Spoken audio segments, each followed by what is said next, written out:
कहानी की शुरुआत में हमें एक पुलिस स्टेशन के सामने बहुत सारे लोग कुल्हाड़ी को लेकर आते हुए दिखते हैं। वो सारे लोग शहर के सबसे बेरहम गैंग एक्स गैंग के लोग थे। वो सारे लोग उनके दुश्मन गैंग के लीडर को मारने के लिए वहाँ आए थे। दुश्मन गैंग का लीडर इतने सारे लोग देखकर तुरंत मदद बुलाने के लिए कहता है, मगर तभी एक्स गैंग का लीडर ब्रदर सम वहाँ आता है। वो अपने साथी से एक कुल्हाड़ी लेता है और डांस करते हुए दुश्मन गैंग के उस लीडर के पास जाकर उसे बेरहमी से मार डालता है। इसी तरह पूरे शहर में अलग अलग गैंग मिलकर लोगों में दहशत मचाए हुए थे। सभी गैंग शहर के मासूम लोगों से पैसा वसूल करने का काम करते थे, मगर दूसरी तरफ जहाँ सभी गैंग पैसों के लिए लोगों को परेशान करते थे, वहाँ एक ऐसी जगह भी थी जहाँ किसी भी गैंग का कोई इंटरेस्ट नहीं था, पिग स्टाई चाली। क्योंकि उस चाली में रहने वाले लोगों के पास उनके मकान मालिक को ही किराया देने तक के पैसे नहीं थे। मकान मालकिन हर रोज आकर उनसे किराया मांगती थी। मकान मालकिन का पति तो हर रोज लोगों के साथ मजाक करने में बिजी होता था। दोस्तों, कहानी ठीक से समझ आए इसलिए हम मकान मालकिन को लैला और उसके पति को मजनू नाम से बुलाएंगे। मजनू, जिसे अक्सर लोगों की मजाक करने की आदत थी। एक दिन लैला ने उसके गाल पर उस लिपस्टिक के निशान को देख लिया जिसे उसने कुछ देर पहले एक लड़की को फंसा कर लिया था। जिसके बाद क्या था, लैला ने मजनू को इस तरह से धोया कि वो खिड़की से सीधा नीचे जा गिरा, मगर इतने ऊपर से गिरने के बाद भी वो अभी भी होश में था। दूसरी तरफ जब चाली के बाहर कुछ बच्चे फुटबॉल खेल रहे थे, उसी वक्त वहाँ पर दो आदमी आते हैं। उसमें से एक आदमी उन बच्चों के फुटबॉल को अपने पैर से मसल कर फोड़ देता है। वो दिखने में बहुत खतरनाक लग रहे थे। उनमें से एक का नाम सिंह था और उस मोटे लड़के का नाम बोन था। वो दोनों चाली के नाई के दुकान में जाते हैं। फिर बाल काटने के बाद वो लड़का उन दोनों से पैसे मांगता है, मगर लड़के के मुंह से पैसे की बात सुनते ही वो मोटा लड़का जिसका नाम बोन था, वो गुस्से में अपना जैकेट उतारता है। तब हम देखते हैं कि उसके छाती पर 2 एक्स बने हुए थे, यानी वो दोनों भी शहर के सबसे खतरनाक गैंग एक्स गैंग के आदमी थे। सिंह तो उल्टा उसी लड़के से पैसे मांगने लगता है, वरना बोन उसे जिंदा नहीं छोड़ेगा, इस तरह की धमकी भी देने लगता है। लेकिन उस चाल वाले लोगों को एक्स गैंग के बारे में कुछ भी पता नहीं था, जिस वजह से वो लड़का वापस उनसे पैसे मांगने लगा है। सिंह जो चिल्ला चिल्ला कर उस लड़के से पैसे मांग रहा था, उसकी आवाज सुनकर चाल के बाकी लोग भी उस नाई के दुकान के चारों तरफ इकट्ठा हो जाते हैं। सिंह बाहर आकर खुद को खतरनाक दिखाने की कोशिश करता है, मगर उससे कोई भी डर नहीं रहा था, जिस वजह से वो एक छोटे लड़के के पास हाथ कर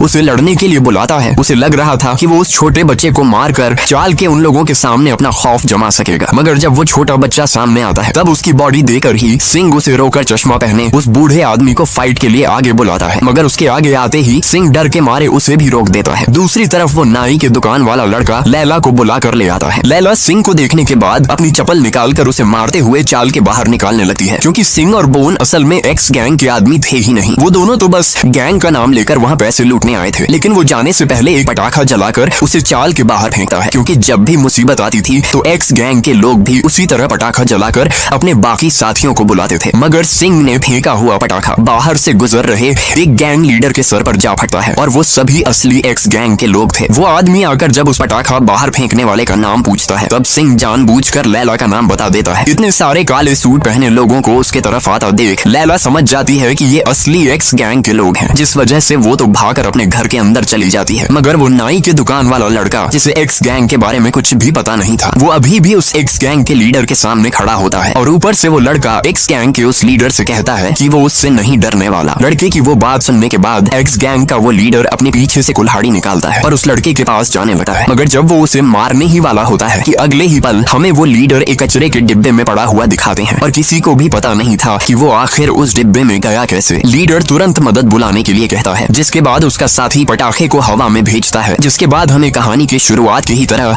कई सारे काले सूट पहने एक्स गैंग के लोग दिखाए जाते हैं, और उनमें एक्स गैंग का मेन लीडर ब्रदर सम भी था। एक्स गैंग के सभी गैंगस्टर्स मिलकर उनके साथी को मारने की वजह से चाल में तबाही मचाने लगे हैं। एक आदमी चाल के एक माँ और बेटे पर बहुत सारे पेट्रोल को डालता है, फिर ब्रदर सम लाइटर को जलाकर जिसने भी उसके आदमी की वैसी हालत की है उसे सामने आने के लिए कहता है और उल्टी गिनती शुरू करता है। अगर उसके एक बोलने से पहले वो शख्स सामने नहीं आया तो ब्रदर सम उन दोनों को जलाकर मार डालेगा, मगर गिनती खत्म होने पर भी कोई भी सामने नहीं आता, जिस वजह से ब्रदर सम लाइटर को उन पर फेंक देता है। मगर इसके पहले ही लाइटर उन दोनों तक पहुंचता एक आदमी उस लाइटर को पकड़ लेता है। उस आदमी को सभी चाल के लोग कूली कहकर बुलाते थे, उसी ने उस आदमी की वैसी हालत करी थी। कूली के आगे आते ही एक्स गैंग के सभी लोग उसे मारने के लिए उस पर टूट पड़ते हैं, मगर कूली सिर्फ अपने दोनों पैरों से लड़ने के कुंग फू में बहुत माहिर था, जिस वजह से वो एक्स गैंग के सभी लोगों को सिर्फ अपने पैरों से मारने लगता है। मगर एक्स गैंग के लोग बहुत ज्यादा थे, जिस वजह से उन्हें अकेले संभाल पाना बहुत मुश्किल था। तभी वहाँ पर एक दूसरा आदमी अपने हाथों में रिंग्स को पहनकर आता है। चाल वाले लोग उसे टेलर कहकर बुलाते थे। टेलर की हरकतें बिल्कुल लड़कियों जैसी थी, मगर चाल का कोई भी ये नहीं जानता था कि टेलर रिंग के कुंग फू में महारत हासिल कर चुका है। टेलर एक्स गैंग के लोगों के उस कुल्हाड़ी के वार को अपने उन रिंग्स से आसानी से रोक रहा था, अपने लोगों को इस तरह से मार खाता देख ब्रदर सम बंदूकें मंगवाता है, लेकिन जैसे ही दो लोग बंदूक निकालकर उन दोनों पर गोलियां बरसाने ही वाले होते हैं कि उनकी बंदूकें अचानक से उड़कर दूर जा गिरती हैं, क्योंकि अब तीसरा आदमी जिसका नाम डोनट था वो भी अब उस फाइट में शामिल हो चुका था। डोनट लचीले बांस से लड़ने वाले कुंग फू में माहिर था। वो एक्स गैंग के उन बंदूकों को अपने उस लचीले बांस से तोड़ देता है, जिसके बाद वो तीनों मिलकर एक्स गैंग के इतने सारे लोगों से लड़कर उन्हें हरा भी देते हैं। फिर कुछ देर के बाद हमें ब्रदर सम दिखाया जाता है, जो वहाँ से भाग आया था, मगर वो बहुत गुस्से में था और उसने अपने साथ सिंग और बोन को भी पकड़ कर ले आया था, क्योंकि उन दोनों की ही वजह से एक्स गैंग की इज्जत का आज का बाड़ा हो चुका था। वो अपने लोगों से उन दोनों को मार डालने के लिए कहता है। सिंग और बोन दोनों भी जंजीरों से बंधे हुए थे, लेकिन जब वो आदमी सिंग के ऊपर कुल्हाड़ी को फेंकता है, तब कुल्हाड़ी सिंग तक पहुंचने के पहले ही सिंग खुद को उस जंजीर से छुड़ा देता है। सिंग की उस कला को देखकर ब्रदर सम बहुत खुश हो जाता है और वो उन दोनों को भी माफ कर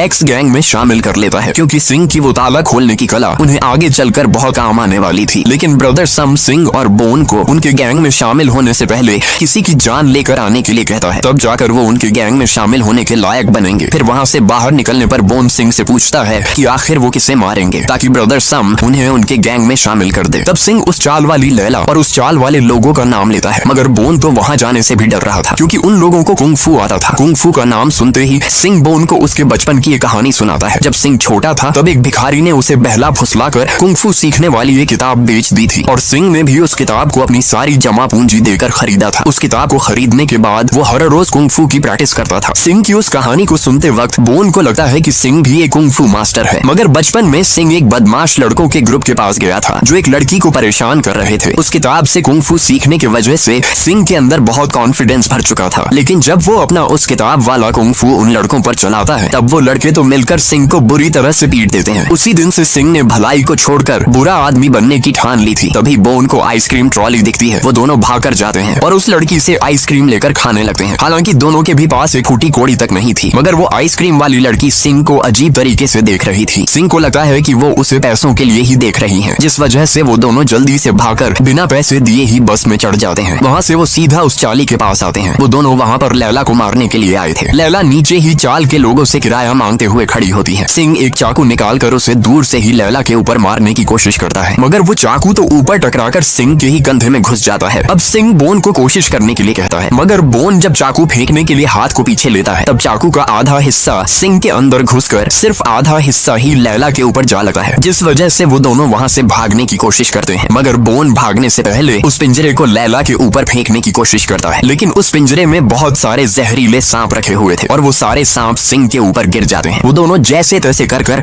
लैला से बचकर वहाँ से भाग जाते हैं, मगर उस सांप के काटने की वजह से सिंग के ओंठ बुरी तरह से सूज जाते हैं। लेकिन 5 मिनट के ही बाद जब सिंग बोन के सामने आता है, तब उसके सारे घाव पूरी तरह से ठीक हो चुके थे। बोन जब सिंग से उसके उस राज्य का पूछता है, तब सिंग को ही नहीं पता था कि आखिर उसके घाव इतने जल्दी कैसे भर जाते हैं। दूसरी तरफ ब्रदर सम अपनी खोई हुई इज्जत जो उन चाल में रहने वाले उन 3 कुंग फू योद्धाओं के वजह से गई थी, उसे वापस पाने के लिए एक बहुत खतरनाक असैसिन की जोड़ी को बुलाता है। ब्रदर सम उन्हें दुनिया का नंबर 1 असैसिन कहकर बुलाता है, मगर वो दोनों खुद को नंबर 1 कातिल नहीं मानते थे, बल्कि बीस्ट नाम के एक आदमी को मानते थे। आखिर ये बीस्ट है कौन, ये तो हमें आगे जाकर ही पता चलेगा। इधर लैला उन तीनों के इतने बहादुरी से एक्स गैंग से लड़ने के बाद भी उन तीनों को भी चाली छोड़कर जाने के लिए कहते हैं, क्योंकि उन तीनों के वजह से अब एक्स गैंग की नजर उनके चाली पर पड़ चुकी थी और वो जानती थी कि एक्स गैंग के लोग उसका बदला लेने वापस जरूर आएंगे। चाली के लोगों के भलाई के लिए वो तीनों भी चाली छोड़कर जाने के लिए तैयार हो जाते हैं। रात होने पर सबसे पहले कूली चाली को छोड़कर जाने लगा है, मगर जैसे जैसे वो आगे बढ़ता जा रहा था, उसके पीछे की चीजें अपने आप कटी जा रही थी। वो जो पीछे मुड़कर देखता है, तब वहाँ पर वही उन दोनों में से एक आदमी बैठा होता है जिन्हें ब्रदर सम ने उन्हें मारने के लिए बुलाया था। लेकिन इसके पहले की कूली कुछ समझ पाता, उसका सर ही धड़ से अलग हो जाता है। दूसरी तरफ वो दूसरा कातिल टेलर के पास जाता है और कपड़े देखने लगता है, मगर मौका मिलते ही वो टेलर पर अपने उन नुकीले नाखूनों से हमला कर देता है। दरअसल उन दोनों में से एक संगीत के कुंग फू में माहिर था और दूसरा वाला धारदार नाखूनों के कुंग फू में। कूली तो मर चुका था, लेकिन टेलर और डोनट दोनों उन कातिलों का मुकाबला करने लगे हैं। बाकी चाली के लोग तुरंत अपने घरों के अंदर भागकर दरवाजे खिड़कियां बंद कर देते हैं। संगीत के उस कुंग फू से वो कातिल टेलर के उन रिंग्स को भी तोड़ देता है जिससे टेलर लड़ा करता था। डोनट भी उन लचीले बांस को भाला बनाकर उनसे लड़ने लगा है, लेकिन टेलर का वो रिंग्स वाला कुंग फू और डोनट का लचीले बांस वाला कुंग फू सामने बैठे उन दोनों कातिलों के संगीत के कुंग फू के सामने कुछ भी नहीं था। उन दोनों को मरता हुआ देखने के लिए वहाँ पर ब्रदर सम भी आया होता है। वो कातिल टेलर और डोनट को बुरी तरह से जख्मी कर देते हैं, मगर जब वो आखिरी संगीत के कुंग फू का वार उन दोनों पर करते हैं, तब ऊपर से चिल्लाने की इतनी तेज आवाज आती है कि उस आवाज से उन दोनों कातिल का वो संगीत वाला इंस्ट्रूमेंट ही टूट जाता है। वो दोनों समझ जाते हैं कि ऊपर एक और कुंफू मास्टर है, लेकिन वो दोनों ऊपर जाकर मजनू को ही पकड़ कर ले आते हैं। मगर जब वो मजनू को मारने की कोशिश करते हैं तब मजनू का शरीर अचानक से एकदम लचीला बन जाता है। तब हमें पता चलता है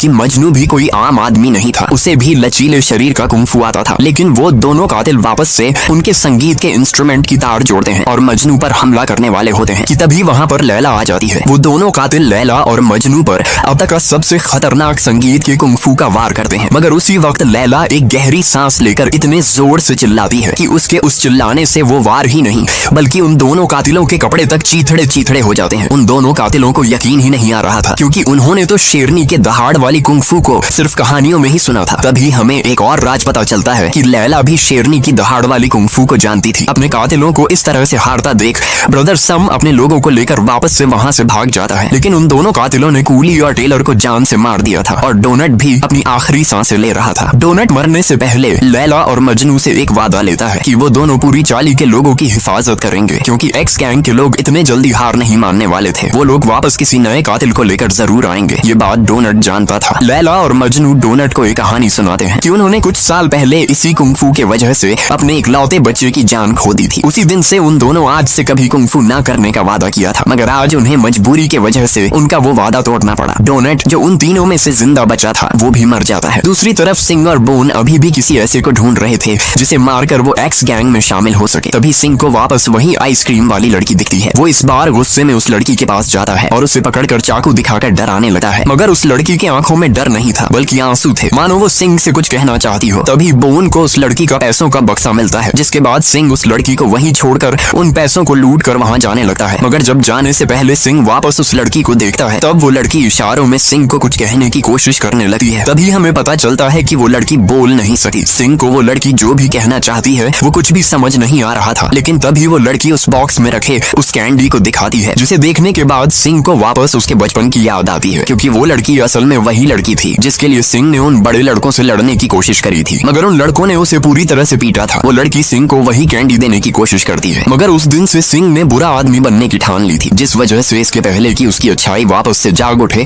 वो वहाँ से भाग जाता है और भागकर सड़क किनारे जाकर बैठ जाता है। तभी वहाँ पर काले सूट पहने दो आदमी आते हैं और सिंह को पकड़कर एक क्लब के अंदर ले जाते हैं, जहाँ पर वही ब्रदर सम का वो खास आदमी होता है। वो सिंह को कुछ पैसे देकर एक काला सूट खरीदने के लिए कहता है, क्योंकि अब वो भी एक्स गैंग में शामिल हो चुका था। सिंह को तो समझ नहीं आ रहा था, क्योंकि उसने तो अभी तक किसी को भी जान से नहीं मारा था। तभी वो आदमी सिंह को ब्रदर सम के पास ले जाता है। ब्रदर सम ने सिंह को एक खास काम के लिए वहाँ बुलाया था, क्योंकि सिंह किसी भी तरह का ताला खोलने में माहिर था, जिस वजह से उसे बीस्ट, जिसे एक जेल के अंदर कड़ी निगरानी में रखा गया था, उसे छुड़ाकर लाने के लिए वहाँ बुलाया गया था। बीस्ट वही आदमी था जिसे उन दोनों कातिलों ने असासिन नंबर 1 का दर्जा दिया था। फिर ब्रदर सम के आदमी सिंह को लेकर उस जेल के पास जाते हैं। ब्रदर सम का वो खास आदमी सिंह को एक नक्शा पकड़ाकर जेल के अंदर भेजता है, मगर सिंह के पास सिर्फ 5 मिनट है। 5 मिनट के अंदर उसे बीस्ट को लेकर उस जेल से बाहर आना होगा, वरना जेल की निगरानी करने वाले वो पहरेदार उसे भी पकड़ लेंगे। सिंह बीस्ट को ढूंढते हुए तहखाने तक जाता है। वहाँ पर उसे कोने में एक लोहे के दरवाजे से बंद कमरा दिखता है। सिंह समझ जाता है कि जरूर उसी के अंदर बीस्ट को बंद कर रखा होगा। वो दरवाजे के पास जाकर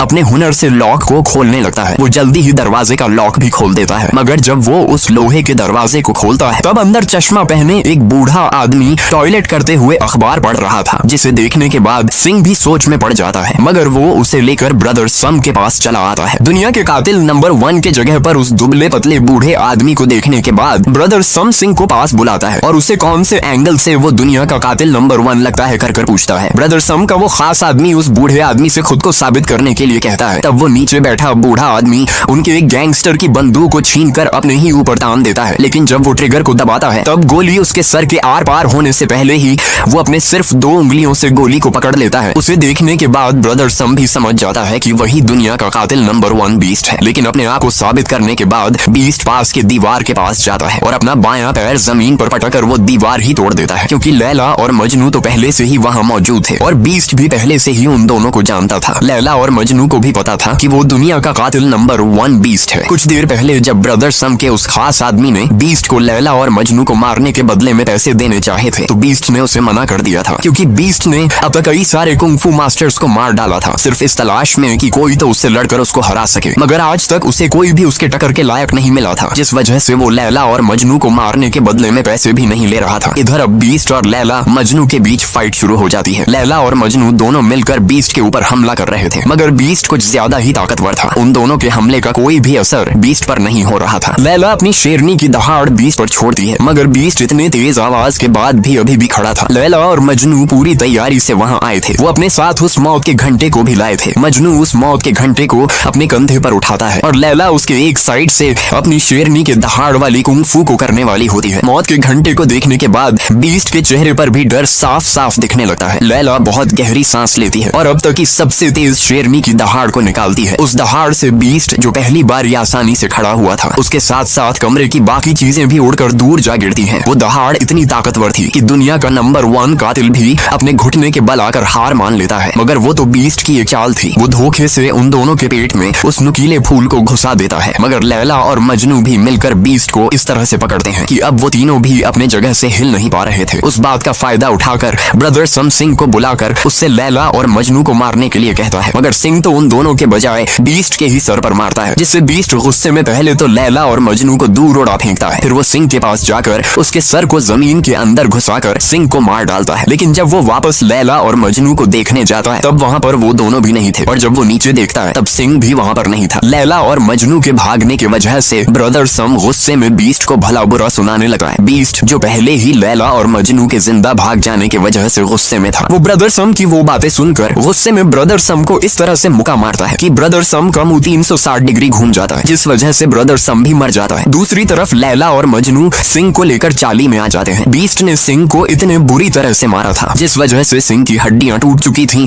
और उसकी मांसपेशियां भी फट चुकी थीं। मगर लैला और मजनू को यकीन ही नहीं आ रहा था कि आखिर सिंह की इतनी बुरी हालत होने के बाद भी इतने जल्दी कैसे ठीक हो रहा है। तभी मजनू कहता है, कहीं ये वो तो नहीं। दूसरी तरफ बीस्ट अब उन दोनों को ढूंढते हुए चाली तक आ चुका था। वो ब्रदर सम को मारकर अब खुद एक्स गैंग का लीडर बन चुका था। वो सभी लोगों से जाकर लैला और मजनू को ढूंढने के लिए कहता है। बीस्ट जब एक कमरे में जाता है तब उसे उस कमरे में खून से भरी हुई पट्टियां पड़ी हुई दिखती हैं। इधर कोई तो लैला और मजनू को कुर्सी पर बैठाकर उन्हें आराम करने के लिए कहता है। बाहर जब बीस्ट उन दोनों को ढूंढ ही रहा था कि तभी उसे नीचे सफेद कपड़े पहने कोई तो खड़ा हुआ दिखता है। वो और कोई नहीं बल्कि सिंह था, जो अब पूरी तरह से ठीक हो चुका था। सिंह को देखते ही सभी गैंगस्टर्स उसे मारने के लिए कुल्हाड़ी लेकर टूट पड़ते हैं, मगर सिंह तो उन्हें इस तरह से मारता है कि वो वापस कभी लड़ने के लायक नहीं रहेंगे। तभी हमें पता चलता है कि सिंह असल में वही लाखों में एक वाला कुंग-फू मास्टर था जिसके बारे में लैला और मजनू घुस जाता था। सिंह बीस्ट के वार से बचते हुए उस तार से लटक जाता है। उसे लग रहा था कि बीस्ट अभी भी उस दीवार के अंदर है, मगर बीस्ट तो पहले ही उसके नीचे आ चुका था। बीस्ट अपने टांगों में पूरी ताकत लगाकर सिंह को इतना जोर से हवा में उड़ा फेंकता है कि सिंह कई फीट आसमान में उड़ते हुए ऊपर जाने लगा है। मगर वो जो चील आसमान में उड़ रही थी उसके ऊपर पैर को रखकर अपने दोनों हाथों को जोड़ता है और उसी तरह वापस नीचे आने लगता है। नीचे आते वक्त उसके दोनों हाथों में आग जलने लगती है। नीचे लैला और मजनू को बुद्ध के उस विशाल हथेली वाले कुंग-फू की याद आती है जो आसमान से होते हुए किया जाता था, मगर वो कुंग-फू दुनिया में सिर्फ एक ही इंसान कर सकता था। नीचे बीस्ट को लग रहा था कि उसने सिंह को हरा दिया है, मगर अचानक से ऊपर से हवा का तेज प्रेशर उसके ऊपर गिरने लगा है। वो प्रेशर इतना ज्यादा था कि बीस्ट ऊपर भी नहीं देख पा रहा था, लेकिन जैसे तैसे कर बीस्ट जब ऊपर आसमान में देखता है तब ऊपर से आग का गोला उसकी तरफ आ रहा था। वो आग का गोला सिंह ही था और वो अपना कुंग-फू का आखिरी वार करता है, वही बुद्ध की हथेली वाला कुंग-फू, और वो इंसान सिंह ही था। अब बीस्ट बुरी तरह से हार चुका था और खुद भी सिंह को कुंग-फू का सर्वश्रेष्ठ मास्टर मानकर अपनी हार कबूल कर लेता है। कहानी के आखिर में हमें वही आइसक्रीम वाली लड़की दिखाई जाती है जो एक कैंडी शॉप के सामने आकर खड़ी हो जाती है। उस कैंडी शॉप में बोन भी होता है। उसी वक्त अंदर से सिंह भी बाहर आता है, क्योंकि वो कैंडी शॉप की दुकान सिंह ने उसी लड़की की वजह से शुरू करी थी। और इसी हैप्पी एंडिंग के साथ ये मूवी खत्म हो जाती है। दोस्तों, अगर एक्सप्लेनेशन पसंद आई तो हमारे इस चैनल को सब्सक्राइब और वीडियो को लाइक जरूर से करना। मिलते हैं एक नए रोमांच से भरे मूवी के साथ।